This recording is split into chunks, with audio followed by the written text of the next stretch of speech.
तो दोस्तों जैसे कि आपने देखा होगा थंबनेल में लिखा है वर्टेशियम एक्सप्लेन्ड, और मुझे लगता है वर्टेशियम एक ऐसा चैनल है इस दुनिया की हिस्ट्री में, कह लीजिए साइंस के लिए, जिन्होंने बहुत कुछ हम सबको समझाया है। मगर कभी कभी मेरे दिल में ये ख्याल आता है कि कई बातें बहुत सर के ऊपर से निकल जाता है उनकी बातों में। आप देख रहे होंगे यहाँ पे अभी डॉक्टर साहब भी नहीं है, अंकित भी नहीं है, जिसका रीज़न मैं बता देता हूँ। और उसके बाद ये काइंड ऑफ नई सीरीज़ चालू कर रहा हूँ मैं, जिसमें सिर्फ मैं रहूँगा, जिसमें वर्टेशियम की वीडियोस को थोड़ी सिंपल भाषा में समझाने की कोशिश करूँगा। रीज़न सबसे पहले बता देता हूँ क्यों कर रहा हूँ मैं ये, क्योंकि देखिए आप लोग तो जानते हैं कि मेरे पापा की तबीयत बहुत ही ज़्यादा ख़राब है, तो मुझे महीने में अराउंड 10 दिन दिल्ली में रहना पड़ता है। और पता नहीं कभी कभी 14 दिन हो जाते हैं, 15 दिन हो जाते हैं, और इसलिए वीडियो का फ्लो टूट जाता है, नंबर ऑफ वीडियोस कम आ जाती है। तो आई गेस ये वीडियो मैं अकेले कर पाऊँ, और अगर आप इसको प्यार देंगे तो ऐसी वीडियोस बनाते रहूँगा मैं। तो सबसे बड़ा रीज़न ये था कि देखा जाए तो ज़िंदगी एक 30 साल की उम्र के बाद बहुत बदल जाती है। ये हार्श रियलिटी है कि जिस वक्त हम लोग फेमस हुए, वायरल हुए, वो वक्त था जब ज़िंदगी अपने रुख बदलने वाली है। तो इसलिए मैं ये चालू कर रहा हूँ। और जैसा कि आप सबको पता है कि हम सब इंटरनेट पे बस एक कैरेक्टर प्ले करते हैं। मैं एक ऐसा कैरेक्टर प्ले कर रहा हूँ जो कि बहुत एनर्जेटिक है, बहुत क्यूरियस है, जो आप सबको क्यूरियोसिटी की बातें बता रहा है। अंदर से सब इंसान है, मैं भी इंसान हूँ। बहुत थोड़ा टूट-टाट गया हूँ अपने फैमिली को लेकर, पर्सनल लाइफ को लेकर, इनफैक्ट इस कंटेंट को भी लेकर, क्योंकि हमने जब ये कंटेंट चालू किया था, इसका मोटिव सिर्फ ये था कि देश तक, दुनिया तक, लोगों तक साइंस की कहानियाँ पहुँचाई जाए। इसलिए मैं कभी इसको बहुत टेक्निकल टर्म्स में ले नहीं जाता, ताकि शायद कह लीजिए कमी है हमारे देश में के लोगों के अंदर ये कमी है कि शायद हम सब ने बचपन से सुना है कि अगर जो पढ़ने में अच्छा नहीं उसको एक्टर बना देते हैं, लोग ऐसा करते हैं। ये इमेज लाने में शायद टाइम लगेगा कि यार पढ़े लिखे लोग भी एक्टर होते हैं। मैं जिनको देख के इस एक्टिंग फील्ड में कूदा था, जो फिजिक्स के बहुत महारथी थे, जो हमारे बीच में नहीं है, सुशांत सिंह राजपूत साहब। और मैं हमेशा सोचता हूँ कि अगर वो आज होते तो शायद रुख कुछ अलग होता, मैं साईफाई मूवीज बना पा रहा होता। मगर आपका प्यार है और ये चीजें बनते रहेंगी, तो मैं कैरेक्टर दोबारा प्ले करता हूँ सूफी ट्रैम का, और मैं आप सबके सामने आ गया हूँ सीरीज लेकर। तो चालू करते हैं इस वीडियो को।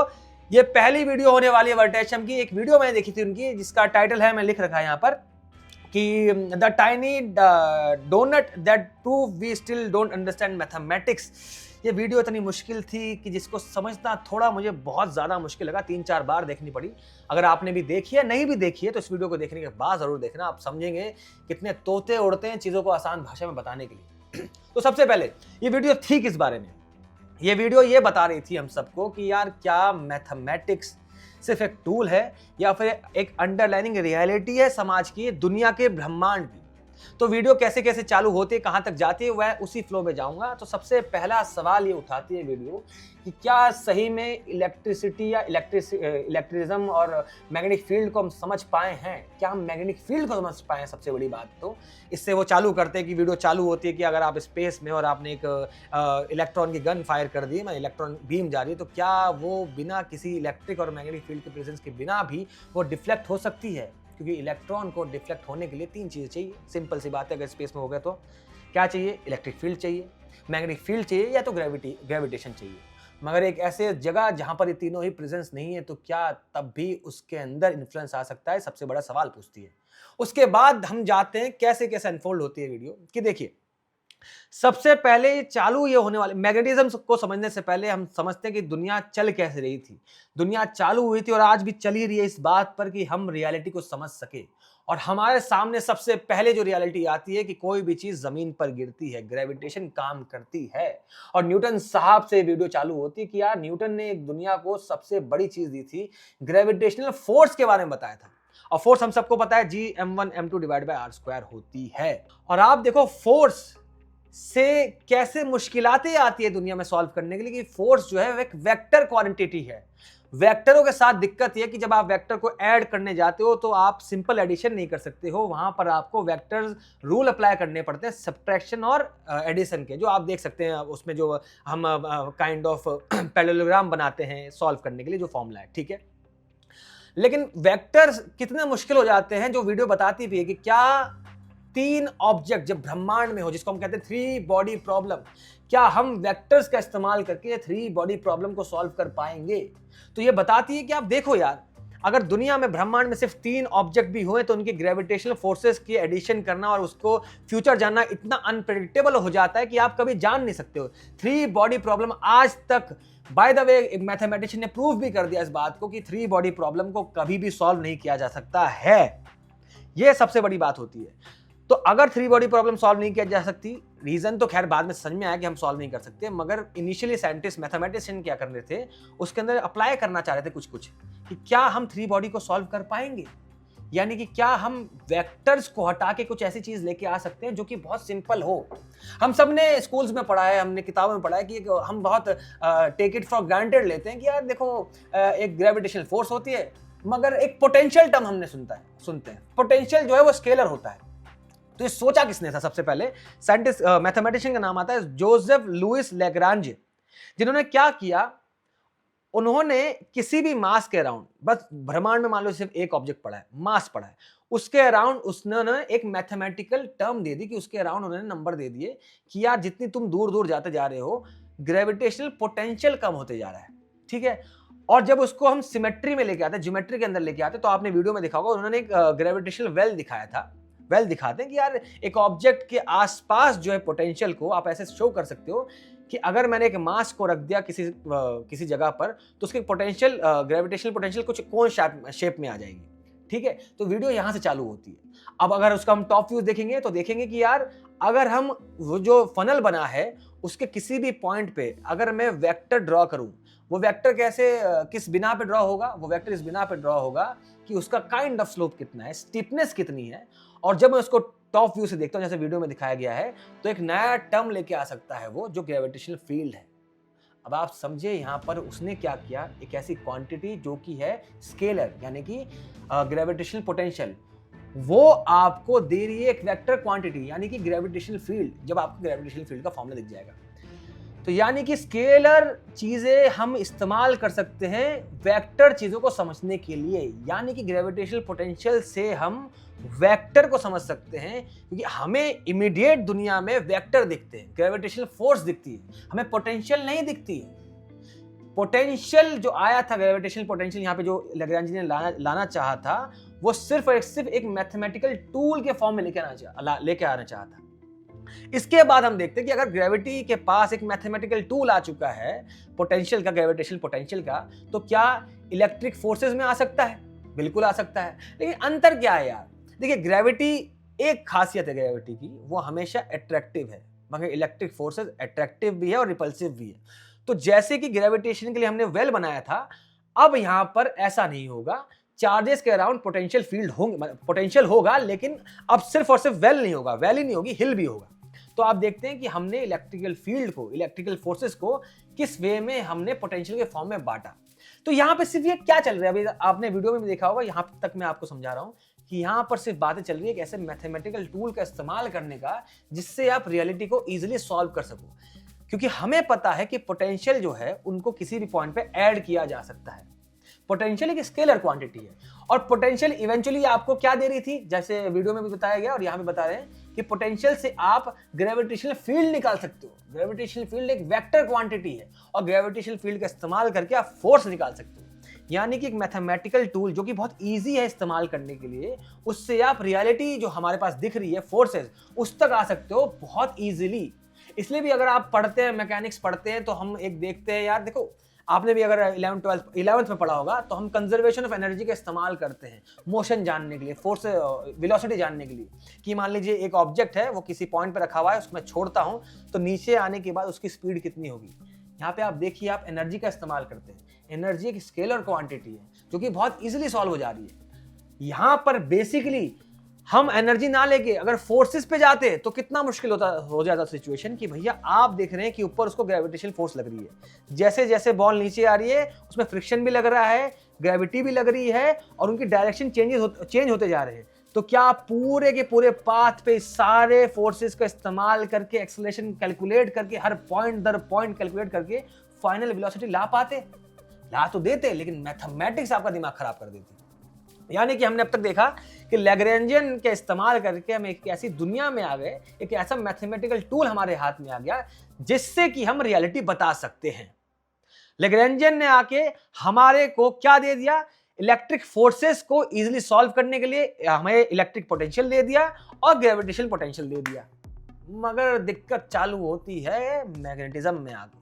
आप देखते हैं कि इलेक्ट्रिक फोर्सेस कैसे काम करती है। ठीक है, हमने देखा है कि दो चार्जेस होते हैं तो यार क्या नाम है, पॉजिटिव से निकलता है नेगेटिव में जाता है, सिंपल टर्म्स है। ठीक है, और अगर मान लो नेगेटिव नहीं भी है चार्जेस, हर चार्ज के अराउंड खुद का एक इलेक्ट्रिक फील्ड होती है। माना मैग्नेटिज्म में रोल बदल जाता है यार। अगर आपने किसी जो वीडियो में भी दिखाया कि बार मैग्नेटिक को अगर आप रख देते हो तो उसकी जो मैग्नेटिक फील्ड होती है बाहर तो नॉर्थ से साउथ जा रही होती है, अंदर साउथ से नॉर्थ जा रही होती है। आपके पास आज तक अगर आपको नोबेल प्राइज चाहिए तो आप एक काम करो, एक मोनोपोल बना दो, यानी कि सिर्फ एक ऐसा मैग्नेट बना दो जो सिर्फ नॉर्थ ही नॉर्थ हो, इसके अंदर साउथ ना हो। ये पॉसिबल नहीं है। तो मैग्नेटिक चीजों को आप डील करने का तरीका अलग होगा। अब आप देख रहे हैं कि यार थोड़ा भेदभाव चल रहा है यार। हमने ग्रेविटेशनल फोर्स को लेके आ गए पोटेंशियल पे, जिसका इस्तेमाल स्केलर करके हम ग्रेविटी जान ले रहे हैं, दुनिया जान ले रहे हैं। हम इलेक्ट्रिक फोर्सेस के अराउंड इलेक्ट्रिक पोटेंशियल लेके आ रहे हैं और इलेक्ट्रिक चार्जेस कैसे बिहेव करेंगे उसको सिंपली स्केलर क्वांटिटी में बदल के जान ले रहे हैं। लेकिन मैग्नेटिक फील्ड के अराउंड हमारे पास वो कंसेप्ट आ नहीं रहा, ठीक है। मैग्नेटिक फील्ड अलग वे में बिहेव करती है।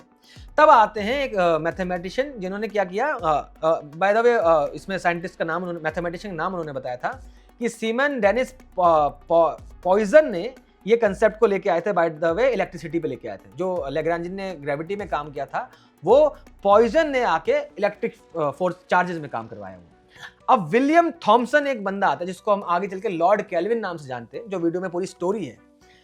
तो जो लॉर्ड केल्विन है उसने अब क्या चाहा कि भैया अब भेदभाव खत्म करते हैं। हमने ग्रेविटी को जान लिया इस तरीके से, चार्जेस को जान लिया इस तरीके से, क्या नाम है, स्केलर क्वांटिटी मिला के, तो क्या हम एक ऐसा मैथमेटिकल टूल ला सकते हैं जिससे हम मैग्नेटिक फील्ड को इजीली जान सके, मैग्नेटिक फील्ड के अराउंड कैसे बिहेवियर होता है उसको इजीली कैलकुलेट कर सके। तो यहां पर यह हुआ कि स्केलर चीज तो मिल नहीं रही थी। फिर एक मैथमेटिकल टूल निकल के आता है कर्ल, जो आप वीडियो में देख सकते हैं। क्योंकि अगर कर्ल क्या होता है, बेसिकली एक मैथमेटिकल टूल है कि किसी पॉइंट के अराउंड अगर आप वहां पर एक बहुत छोटा टरबाइन रख देंगे तो क्या वो घूमे, कितना घूमेगा, वो बेसिकली कर्ल का फंक्शन है। वो मैथमेटिकल टूल है, रियलिटी में एग्जिस्ट नहीं करता है। तो मैग्नेटिक फील्ड में जब उसमें वीडियो में भी देखते हैं कि कर्ल वो एक चीज हो सकती है मैग्नेटिक फील्ड को डिफाइन करने के लिए। अब अंतर यह है कि कर्ल भी किसी वेक्टर का हो सकता है। मतलब कि आप मैग्नेटिक फील्ड को, यानी कि आप एक वेक्टर को वेक्टर में ही लेके आ रहे हैं, मगर इस वेक्टर के साथ डील करना आसान है। अंतर यह है, ग्रेविटी और इलेक्ट्रिक फोर्सेस को आप स्केलर में ले गए थे उनको बिहेव करवाने के लिए, इजीली करने के लिए, लेकिन आप मैग्नेटिक फील्ड को आप स्केलर में नहीं ले जा पा रहे। लेकिन यह बात है कि पोटेंशियल तीनों का आ गया है। हमारे पास ग्रेविटेशन का और इलेक्ट्रोस्टैट्स का पोटेंशियल आ चुका है जो कि स्केलर है, लेकिन मैग्नेटिक फील्ड का जो पोटेंशियल आया है वो वेक्टर है। ये ध्यान रखना, अब तक ये सिर्फ और सिर्फ मैथमेटिकल टूल की बात चल रही है। तो यहां से कर्ल, जो वीडियो हम बहुत दूर तक पहुंचते हैं कि मैग्नेटिक फील्ड को भी आपने कर्ल ऑफ सम क्वांटिटी लेके आ जाते हैं जो कि आप इजीली कैलकुलेट कर पा रहे हैं। फिर आती है दुनिया में एक चीज, क्वांटम मैकेनिक्स। तो जैसे क्वांटम मैकेनिक्स रोल में आती है तो वो देखते हैं कि जब हम श्रोडिंगर इक्वेशंस आती है, एक वेव फंक्शन आता है, जहां हम सब जानते हैं थोड़े मोटे मोटे टर्म्स में कि वेव फंक्शन किसी भी पार्टिकल का बिहेवियर बता सकता है कि फ्यूचर में क्या करने वाला है।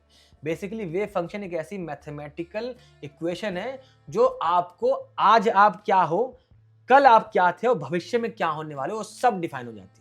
वेव फंक्शन का आप स्क्वायर कर देते तो आपको प्रोबेबिलिटी डेंसिटी मिलती है कि किसी भी पार्टिकल का किसी भी टाइम पे किस जगह होना सबसे ज्यादा हो सकता है, ये वेव फंक्शन बता देता है। ठीक है, तो डेविड बोहम निकल के आते हैं और याकिर अहारोनोव निकल के आते हैं। तो वो देखते हैं कि जो वेव फंक्शन था उसके अंदर जब टर्म हम इक्वेशन लिखते हैं मैथमेटिकल, तब वहां पर भी फोर्सेस की बात नहीं हो रही है, फील्ड की बात नहीं हो रही है, पोटेंशियल की बात हो रही है। देखिए, अभी तक सारी चीजें मैथमेटिक्स के अराउंड जा रही है। हम मैथमेटिक्स को दुनिया ने, इंसानों डेवलप इसलिए किया है ताकि हम चीजें आसानी से समझ सकें। जैसे कि मैं आपको बोल रहा था कि ग्रेविटेशनल फील्ड को समझने के लिए इजीली, ताकि हम बहुत सारे सिस्टम्स को, बहुत सारे मासेस अगर आ जाएंगे तो उसको इजीली कैलकुलेट कर सके कि भाई किस पॉइंट पे कितना फोर्स लग रहा होगा।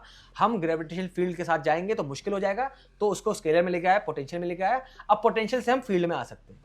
तो ये सारे मैथमेटिकल टूल थे। तो जब श्रोडिंगर इक्वेशन बनी किसी भी पार्टिकल की, चाहे वो श्रोडिंगर इक्वेशन अगर आप वेव फंक्शन आपको पता है तो आप हर इलेक्ट्रोस्टैट्स कैसे बिहेव करने वाले, मतलब कि कोई इलेक्ट्रिकल चार्ज कैसे बिहेव करने वाला है वो जान सकते हैं, कोई मास कैसे बिहेव करने वाला है वो जान सकते हैं। बेसिकली वेव फंक्शन आपको आपकी रियलिटी बता देता है, ठीक है। तो उस वेव फंक्शन के अंदर भी आपके अंदर जब आप एक मैथमेटिकल इक्वेशन लिखते हो तब भी आपको फील्ड का इस्तेमाल नहीं हो रहा है। Gravitational field, electric field, magnetic field का इस्तेमाल नहीं हो रहा है। ग्रेविटेशनल पोटेंशियल, इलेक्ट्रोस्टैट पोटेंशियल और मैग्नेटिक पोटेंशियल का इस्तेमाल हो रहा है। अब मैग्नेटिक पोटेंशियल वहां पे वेक्टर है, ये मान सकते हैं, क्योंकि मैंने बता दिया आपको कि मैग्नेटिक फील्ड का जो हमने एक टूल निकाला मैथमेटिकली उसको समझने के लिए, तो भैया वो एक वेक्टर क्वांटिटी निकल के आया था। तो वेव फंक्शन के अंदर उन्होंने देखी इक्वेशन में कि यार इक्वेशन में जो इस्तेमाल हो रहा है कि भैया वहां तो ये वेव फंक्शन के अंदर पोटेंशियल का इस्तेमाल कर रहे हैं। तो क्या अगर एक चीज वेव फंक्शन के अंदर आ रही है और वेव फंक्शन हमें हमारी रियलिटी बताती है, तो क्या ये टर्म खुद अपने आप में रियल है? मतलब कि क्या दुनिया की सच्चाई फील्ड नहीं है, फोर्सेस नहीं है, बल्कि पोटेंशियल है? अब तक देखना कि आप जब भी मैथमेटिक्स अपनी किताबें में पढ़ते हैं आप पोटेंशियल को बहुत हल्के में लेते हैं। पोटेंशियल बस एक मैथमेटिकल टूल के रूप में निकल के आया था, वो कुछ एक्चुअल सेंस नहीं बनाता था। जैसे कि आयोटा हम पढ़ते हैं मैथमेटिक्स में, कॉम्प्लेक्स नंबर में, स्क्वायर रूट ऑफ -1 उसको बोलते हैं रियल नंबर नहीं है, वो भी एक मैथमेटिकल टूल है चीज़ों को बहुत सारी बड़ी बड़ी कैलकुलेशन को सिंप्लीफाई करने के लिए। ये सब टूल्स होते हैं। तो बस उन दोनों साइंटिस्टों ने, बोहम और अहरानोव ने, देखा कि यार इक्वेशन के अंदर, वेव फंक्शन के अंदर पोटेंशियल इस्तेमाल हो रहा है मैग्नेटिक फील्ड का, इलेक्ट्रिक फील्ड का, तो क्या सच्चाई पोटेंशियल है? क्या पोटेंशियल खुद अपने आप में वैल्यू रखता है, मीनिंग रखता है? क्या वो रियलिटी है? ये सवाल उठ गया फिजिसिस्ट के अंदर, क्यूरियोसिटी के अंदर। अब पोटेंशियल एक स्केलर क्वांटिटी है, ठीक है। पोटेंशियल अपने आप में कुछ नहीं होता है। पोटेंशियल को आप जब ग्रेडियंट निकालते हैं, यानी कि उसको जब आप उल्टा डेल्टा कहते हैं, मतलब कि बेसिकली वो डिफरेंशिएशन ही है। जब आप पोटेंशियल का डिफरेंशिएट करते हो, एक मैथमेटिकल टूल इस्तेमाल करते हो, तो वो वेक्टर बन जाता है। यानी कि किसी को डिफरेंशिएट, पोटेंशियल को आप डिफरेंशिएट करके रियल फॉर्म में लेके आ रहे हो, जो आपको दिखता है, फोर्सेस दिखती है, फील्ड दिखती है। तो मान लीजिए कोई पोटेंशियल है जो उन्होंने इस्तेमाल भी किया है कि 5x² + c। एक ये, अब ये c एक कांस्टेंट है। अब ये कांस्टेंट 10 भी हो सकता है, 10 लाख भी हो सकता है, 10 करोड़ भी हो सकता है। क्या आपके रियल फील्ड में दिक्कत डालेगा? नहीं डालेगा, क्योंकि फील्ड तो डिफरेंशिएट करके निकल के आ रही है। तो अगर आप 5x² + c, जो कुछ भी हो सकता है, उसको डिफरेंशिएट करेंगे तो c अपने आप मर जाएगा। तो पोटेंशियल तो कुछ भी हो सकता है, अनंत काल तक हो सकता है, -∞ से लेकर +∞ हो सकता है वो कांस्टेंट प्लस c। तो फिजिसिस्ट बोले यार पोटेंशियल अपने आप में सेंस थोड़ी ना बनाना चाहिए यार, पोटेंशियल तो बस एक मैथमेटिकल टूल था। अब दिक्कत ये आती है कि उन्होंने एक एक्सपेरिमेंट सोचा। अब देखो, ये यहाँ पे थोड़ी वीडियो कॉम्प्लिकेट हो जाती है। आप देखो, मैं बहुत मुश्किल से मैं ट्राई कर रहा हूँ आपको सिंप्लीफाई करने के, रियलिटी बस वो वीडियो क्या कहना चाहती थी वो बता रहा हूँ। एक मैथमेटिकल टूल को सोचा गया, क्या ये रियलिटी बताती है? हमें पता है कि पार्टिकल अपने आप में इंटरफेयर करते हैं, यानी कि अगर आप इलेक्ट्रॉन को डबल स्लिट से पास करते हो तो इंटरफेरेंस पैटर्न मिलता है। अब इंटरफेरेंस पैटर्न मिलता है तो हम थोड़ा बड़ा, अगर ज़्यादा टेक्निकल नहीं जाता, लेकिन हमको पता है कि इंटरफेरेंस कैसे मिलता है कि एक वेव होती है, मतलब पार्टिकल खुद वेव है, तो वेव को हम जब डिफाइन करते हैं उसके अंदर फेज होते हैं। हमने पढ़ा होगा ना कि जैसे एक धागा है, आपने धागा बांध रखा है दीवार से, आप उसके अंदर पल्स भेजते हो तो टकराने के बाद उसका फेज शिफ्ट हो जाता है, 180 डिग्री फेज शिफ्ट हो जाता है, उल्टा हो जाता है, ठीक है। तो अगर इलेक्ट्रॉन खुद वेव है तो उसके अंदर उनका फेज शिफ्ट हो सकता है। अब फेज शिफ्ट वाली बात जो वीडियो में भी दिखाते हैं कि बहुत कॉम्प्लिकेटेड इक्वेशन दिखती है आपको वीडियो के अंदर, उसमें बताते हैं कि जो वेव फंक्शन है वो some constant c into e, जो कि होता है लॉग का जो बेस e होता है, उसके ऊपर बहुत बड़ी टर्म दिखती है। उसके अंदर आप देखते हो कि वो जो बड़ी टर्म है उसको फेज कह रहे हैं, किसी भी पार्टिकल का, इलेक्ट्रॉन का, प्रोटॉन, कुछ भी हो सकता है वो। तो फेज के अंदर इन्वॉल्व है potential of magnetic field and electric field. तो यानी कि जो फेज है, जो मैं भी बताया आपको एग्जांपल, पल्स वाला एग्जांपल, जैसे आप दीवार से टकराते हैं तो वापस आ जाता है, तो फेज शिफ्ट हो जाता है। तो आप फेज शिफ्ट कर सकते हैं मैग्नेटिक पोटेंशियल और इलेक्ट्रिक पोटेंशियल का इस्तेमाल करके। अब मैग्नेटिक पोटेंशियल जो है वो क्या है, रियल में एग्जिस्ट नहीं करता है।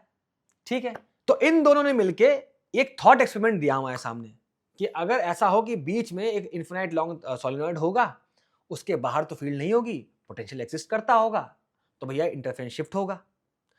अब फिजिसिस्ट ने बोला भैया तुम बकवास कर रहे हो, ऐसा हो नहीं सकता।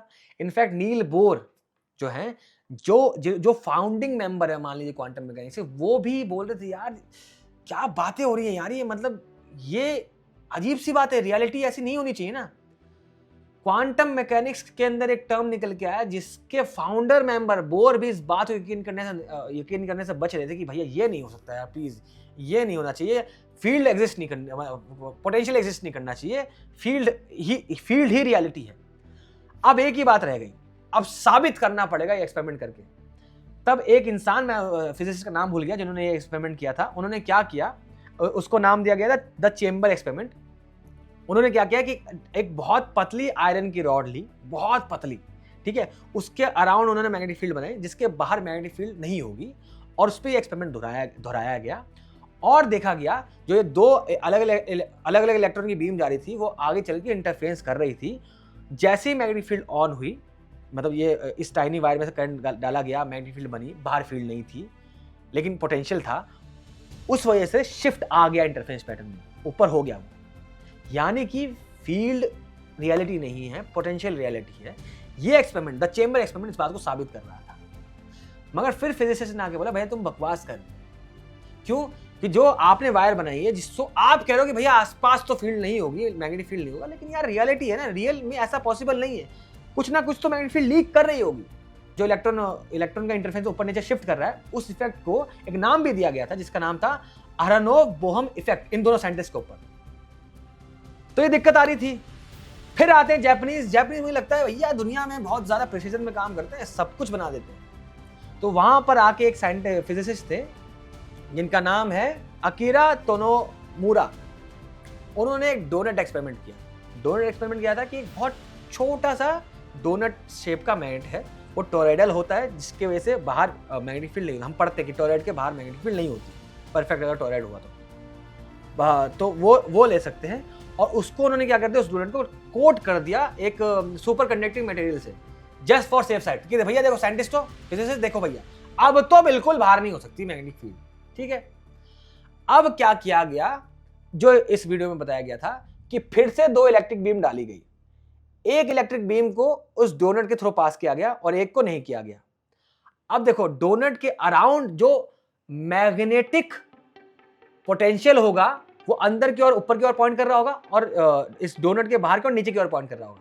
जैसे जो इन दोनों ने थॉट एक्सपेरिमेंट सोचा था, वैसे ही है मान लो कि बस उसके अंदर वीडियो में दिखाया गया कि जो पहले जो उन्होंने थॉट एक्सपेरिमेंट किया था कि दो इलेक्ट्रॉन बीम निकलेगी और यहाँ पर फील्ड ऊपर की ओर होगा, पोटेंशियल ऊपर की ओर होगा, और नीचे की ओर, इस साइड की ओर होगा, वो उसको बस आप सीधा कर दो। डोनट ने वही किया। अब क्या होना चाहिए था कि अगर सही में पोटेंशियल इफेक्ट नहीं डालता है, मैग्नेटिक पोटेंशियल इफेक्ट नहीं डालता है, इलेक्ट्रॉन के इंटरफेरेंस में शिफ्ट नहीं आता है, तो भैया सिंपल क्या होगा, दो इलेक्ट्रॉन जाएंगे वापस जब इंटरफेरेंस बनाएंगे तो डोनट के बीच में और जो बाहर होगा सेम लाइन में इंटरफेरेंस पैटर्न आ जाएगा। और अगर नहीं होगा तो इस डोनट शेप के मैग्नेट की वजह से 180 डिग्री फेज शिफ्ट हो जाएगा। तो क्या होगा, बाहर अगर जो वीडियो में दिखाया गया कि बाहर जिस लाइन में डिस्ट्रक्टिव इंटरफेरेंस है, अंदर उस लाइन पर, उस हॉरिजॉन्टल लाइन पर कंस्ट्रक्टिव इंटरफेरेंस होगा।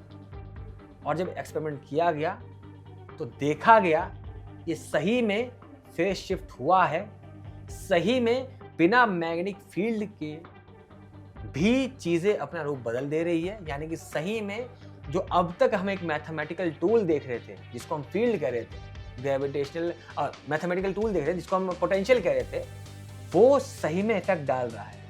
मतलब कि पोटेंशियल मैथमेटिक्स ना होकर रियलिटी है।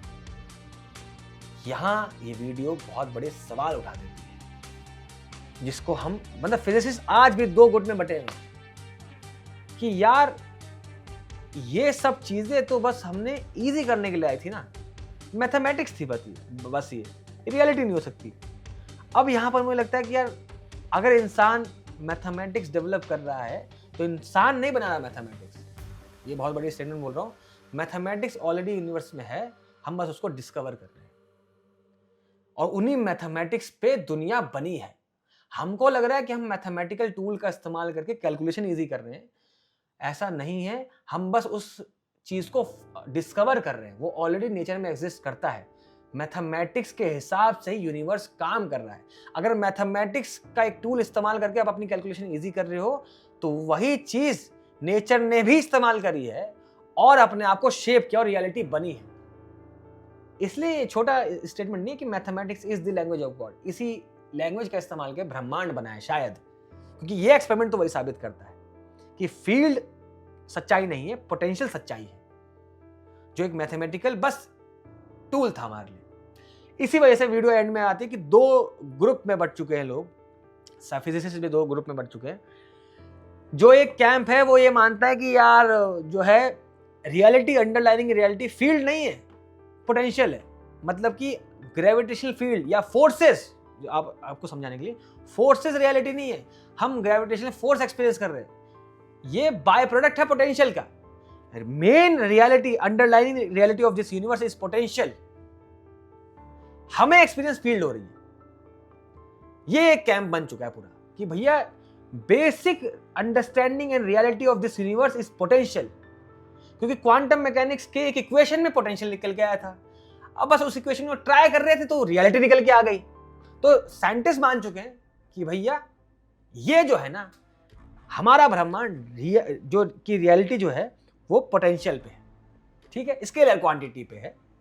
बस हमें दिख रहा है वेक्टर क्वांटिटी, यानी कि फोर्सेस दिख रहे हैं। और दूसरे लोग आ चुके हैं इस बात पे कि नहीं भाई ऐसा नहीं है। हमने एक टर्म पढ़ा है कि reality is not locally real. इसका मतलब क्या है कि एक स्पेस में जहां पर अभी हमें दिख रहा है फोर्स नहीं है, मगर यहां पे फोर्स है। अब देखो, आप समझते हैं इस एक्सपेरिमेंट को, दोबारा अच्छे से टर्म्स में समझाता हूं। जब तक इस बीच में अभी वही कर रहे हैं जो उन्होंने जो अहरानोव बोहम ने बताया था कि एक इलेक्ट्रॉन बीम आएगी, दो में बटेगी और यहाँ पे इंटरफेरेंस बनाएगी। बीच में क्या नाम है, एक इन्फिनाइट लॉन्ग सोलेनॉइड है। लेकिन इन्फिनाइट लॉन्ग सोलेनॉइड को जब मैं ऑन करता हूँ, उसकी मैग्नेटिक फील्ड बनाता हूँ, तो बाहर तो मैग्नेटिक फील्ड नहीं आ रही है, ठीक है। बाहर तो सिर्फ मैग्नेटिक पोटेंशियल एक मैथमेटिकल टूल है, अंदर मैग्नेटिक फील्ड है। ये बात हो रही है। अब ये क्या बोलते हैं दूसरी फिजिसिस्ट की जो पूरा ग्रुप है, जो फिजिक्स वाले लोग सोचते हैं कि यार रियलिटी लोकली रियल नहीं है। अंडरलाइनिंग ऑफ क्वांटम मैकेनिक्स ये कहती है कि डिस्टेंस एग्जिस्ट नहीं करते हैं। अब देखो इस एक्सपेरिमेंट में जो भी शिफ्ट हुआ है हमें, जिसको हम अहरानोव बोहम इफेक्ट कह रहे हैं, कि जो इंटरफेरेंस पैटर्न दिख रहा था इलेक्ट्रॉन का, वो जो शिफ्ट कर रहा है वो तभी कर रहा है जब हमने यहाँ पे सोलेनॉइड को ऑन किया। माना बाहर मैग्नेटिक फील्ड नहीं है, लेकिन आपको तब भी तो ऑन करना पड़ा ना। यानी कि उस सोलेनॉइड के अंदर मैग्नेटिक फील्ड है, एक वेक्टर फील्ड है, और वो वेक्टर फील्ड भले ही बाहर नहीं एग्जिस्ट करती है, मगर वो वेक्टर फील्ड बाहर इफेक्ट डाल सकती है। यानी कि फोर्सेस नॉन लोकल भी हैं। यानी कि फोर्सेस जहां एग्जिस्ट नहीं करती है मगर दूसरी जगह एग्जिस्ट करती है, तो ये यहां जिस जगह पे फोर्स एग्जिस्ट कर रही है, जिस जगह पे फील्ड एग्जिस्ट कर रही है, वो उस जगह पे भी इफेक्ट डाल सकते हैं जिस जगह पे वो एग्जिस्ट नहीं करती है। क्योंकि क्वांटम मैकेनिक्स ने एक बात कही है कि भैया रियलिटी लोकली रियल नहीं है, मतलब अंडरलाइनिंग ऑफ एग्जिस्टेंस में डिस्टेंस एग्जिस्ट नहीं करता है। हमें डिस्टेंस परसीव हो रहा है, मुझे कैमरे में और मेरे में एक डिस्टेंस है, मगर रियलिटी जो भी एक्सपेरिमेंट हो भी चुका है, रियलिटी के टर्म्स में, फिजिक्स के टर्म्स में, ये डिस्टेंस बस एक इल्यूजन है। यानी कि फील्ड जो है वो डिस्टेंस पर, जहां पर वो एग्जिस्ट भी नहीं करती है, वहां इफेक्ट डाल सकती है। फील्ड नॉन लोकल है, ठीक है। लोकल उनको फर्क नहीं पड़ता है भैया वो कहां पे एग्जिस्ट करते हैं, क्योंकि देखो सोलेनॉइड को ऑन करना पड़ा, यानी कि कुछ तो ऑन हुआ और उसने वहां पे इफेक्ट डाला। तो ये दूसरा ग्रुप है फिजिक्स का जो ये बात बोल रही है कि भैया रियलिटी लोकली रियल नहीं है। तो हम ऐसे कैसे बोल सकते हैं कि भैया जो फोर्सेस है वो लोकल ही अपना इफेक्ट डाल रही है, जिस जगह पे एग्जिस्ट नहीं करती वहां पे इफेक्ट नहीं डाल रही, नॉन लोकल हो सकती है। फिर जो वीडियो के अंत में आके जो मैं नाम भूल गया उनका, जो इस वीडियो में दिखाते भी एग्जीक्यूटिव प्रोड्यूसर्स हैं, वो एक बहुत खूबसूरत बात बोलते हैं कि इस अंडरलाइनिंग में तो रियलिटी शायद फील्ड ही हो, पोटेंशियल ना हो। जो इलेक्ट्रॉन जा रहे हैं, टकरा के वापस इंटरफेरेंस बना रहे हैं, वो क्वांटम टनलिंग करते होंगे। होता क्या है, क्वांटम मैकेनिक्स कहते हैं कि हम सब वेव हैं। जो क्वांटम पार्टिकल्स है वो वेव की तरह बिहेव करते हैं और जो इलेक्ट्रॉन है वो पूरे अपने आसपास के रीजन में कहीं भी मिल सकता है, वो प्रोबेबिलिटी है भाई उसके मिलने की। तो वो जा रहा ऐसे होगा, लेकिन कुछ इलेक्ट्रॉन जो है ना वो क्वांटम टनलिंग करते हैं कुछ देर के लिए इस जगह पे सोलेनॉइड के बीच में जहाँ पे मैग्नेटिक फील्ड है, वहां से अपना फेस शिफ्ट करते हैं और वापस यहाँ आ जाते हैं टनलिंग करके। क्योंकि समझ रहे हो ना, बहुत इंटरेस्टिंग चीज है कि मान लीजिए इतने रीजन में मैग्नेटिक फील्ड एग्जिस्ट करती है, ठीक है, यहाँ पर इतने रीजन में मैग्नेटिक फील्ड एग्जिस्ट करती है, यहाँ एग्जिस्ट नहीं करती। इलेक्ट्रॉन जा रहा है, टनलिंग किया, यहाँ आया, मैग्नेटिक फील्ड की वजह से अपने फेज में शिफ्ट किया, टनल करके वहां पे चला गया और इस वजह से यहाँ पे जाके इंटरफेरेंस पैटर्न में शिफ्ट आ रहा है। ये भी शायद हो सकता है। अभी भी ये बहस जारी है कि क्या सही में पोटेंशियल अंडरलाइनिंग रियलिटी है या फील्ड अंडरलाइनिंग रियलिटी है, या फिर शायद रियलिटी वो है जो कि ना फील्ड ही है ना पोटेंशियल ही है। अब ये आप पे सवाल है कि इस वीडियो से, इस अजीब से कॉम्प्लिकेटेड वीडियो से जितना हो सकता था जिसको मैंने सिंपल किया, ये होप आपको समझ में आया हो कि बेसिकली ये वीडियो ये बात करना चाह रही थी, इस बेसिक चीज पे सवाल उठाना चाह रही थी कि हम अभी भी जो हमें लगता है कि मैग्नेटिक फील्ड या ग्रेविटेशनल फील्ड या फिर इलेक्ट्रिक फील्ड समझ चुके हैं, हम नहीं समझते। हम जो आप लोग जो पेपर में क्वेश्चन सॉल्व करते हैं बहुत इजीली ग्रेविटेशनल पोटेंशियल लिख देते हैं, आपको लगता है भाई हाँ क्या है, -Gm1 m2 divide by r² था, बस मेन तो पोटेंशियल एनर्जी होगा, हमने बस एक m कम कर दिया है, बस ये तो लिखने के लिए।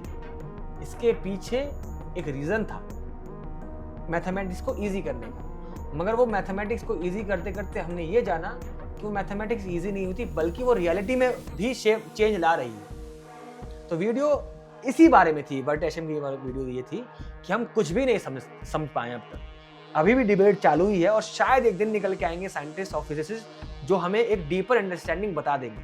शायद उसी वक्त, उस पॉइंट पे शायद हम यूनिफाइड थ्योरी ऑफ एवरीथिंग बना पाएंगे। शायद हम ग्रेविटी को इलेक्ट्रिक और मैग्नेटिक फील्ड फोर्सेस के साथ जोड़ पाएंगे, क्योंकि हम इस वीडियो से तो ये समझ में आता है कि ना हम मैग्नेटिज्म को अच्छी तरह से समझ पाए हैं और कहीं ना कहीं ना हम इलेक्ट्रोस्टैट्स को भी समझ पाए हैं और कहीं ना कहीं हम ग्रेविटी को भी समझ नहीं पाए। तो ये वीडियो इस बारे में थी। आई होप आपको समझ में आ गया हो, और अगर आपको लगता है कि ऐसे ही मैं वर्टेशियम की बहुत कॉम्प्लिकेटेड वीडियोस को सिंप्लीफाई कर दूं, तो आप प्लीज़ कमेंट में बताना कौन सी वीडियो को आपको सिंप्लीफाई होना चाहिए, कौन सी आपको लगता है सिंप्लीफाई कर दूं। इस वीडियो में छोटी छोटी जगह पर वर्टेशियम की आपको क्लिप्स दिख जाएंगी, एडिट सब डाल देंगे, कॉपीराइट स्ट्राइक ना पड़े उसका ध्यान रखते हुए। और अगर आपको लगा हो कि वीडियो में कुछ इंप्रूवमेंट हो सकती है तो आप मुझे वो भी बताइएगा। आई होप मैंने बहुत कम टाइम में इस चीज़ को एक्सप्लेन करने की कोशिश की थी।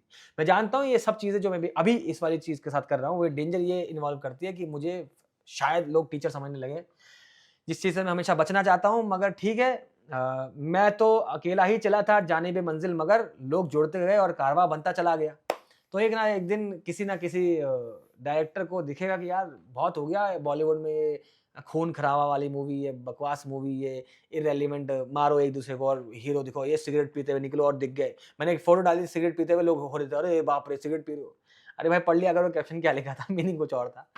हमारी दिक्कत ये है कि हम तुरंत जज करते हैं, और ये सही भी है, जज करो यार, एक्टर हूँ मैं।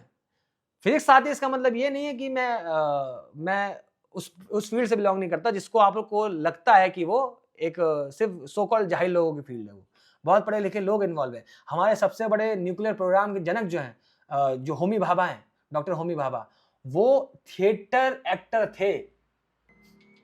तो बस ये कोशिश है, शायद एक दिन इतना सफिशिएंट पैसा आने लगेगा कि हम लोग मूवीज बनाने लगेंगे, लेकिन तब तक ये कारवां चलता रहेगा। व्योम और मैं, डॉक्टर साहब और मैं, हम मिथबस्टर सीरीज लाते रहेंगे। मैं व्योम, अंकित साहब आपके सामने लेके आते रहेंगे बहुत सारे वीडियोस पे डिस्कशन, और बीच बीच में पॉडकास्ट करते रहता हूँ मैं। ये बेसिकली अवेयरनेस और इस चीज़ के लिए था कि यार पढ़ो लिखो और चीज़ें दुनिया में अच्छी फैलाओ कि आपके जाने के बाद कुछ समाज शायद अच्छी बातें करे, वरना गाली गलौज करके, डांस करके, रेलिवेंट बातें करके वायरल होना, पैसा बहुत आसान है उस पर कमाना। ये शायद हम अच्छी बातें कर रहे हैं। आई होप आपको ये वीडियो पसंद आई होगी, और प्लीज़ इसमें खुल के गालियाँ देना मुझे अगर आपको वीडियो अच्छी नहीं लगी होगी, तो ये इससे मैं इम्प्रूव करूँगा। ये वीडियो बनाने का ये स्पेसिफिक ऐसी टाइप की वीडियो जिसमें सिर्फ मैं रहूँगा, रीज़न मैं बता चुका हूँ। कि पापा बहुत ज़्यादा बीमार है मेरे, और वो शायद दिन दूर नहीं जब मुझे बहुत महीने दिल्ली रहना पड़ेगा। और व्योम पुणे में रहता है, उसकी वो डॉक्टर आपको पता ही है, तो हॉस्पिटल उसका यहाँ पर है, तो पॉसिबल नहीं है कि बार-बार वो आ पाएगा। मैं चाहता नहीं हूँ कि ये जो एक फ्लो रहता है डिस्कशन का वीडियोज़ का, वो टूटे, इस चक्कर में चालू किया है। तो बीच-बीच में ऐसी वीडियो आती रहेंगी, और व्योम और डॉक्टर साहब और उनके साथ तो डिस्कशन चलते रहेगा, पॉडकास्ट आते रहेंगे, मूवीज़ आते रहेंगी, रील बनते रहेंगी। कितने ही गम में होऊँगा मैं, आपको नहीं दिखेगा। वो समय रहने वाली बात भी है कि मैं आपको नहीं दिखाऊँगा गम, जी लेंगे हम यार, ठीक है? धन्यवाद, जय हिंद।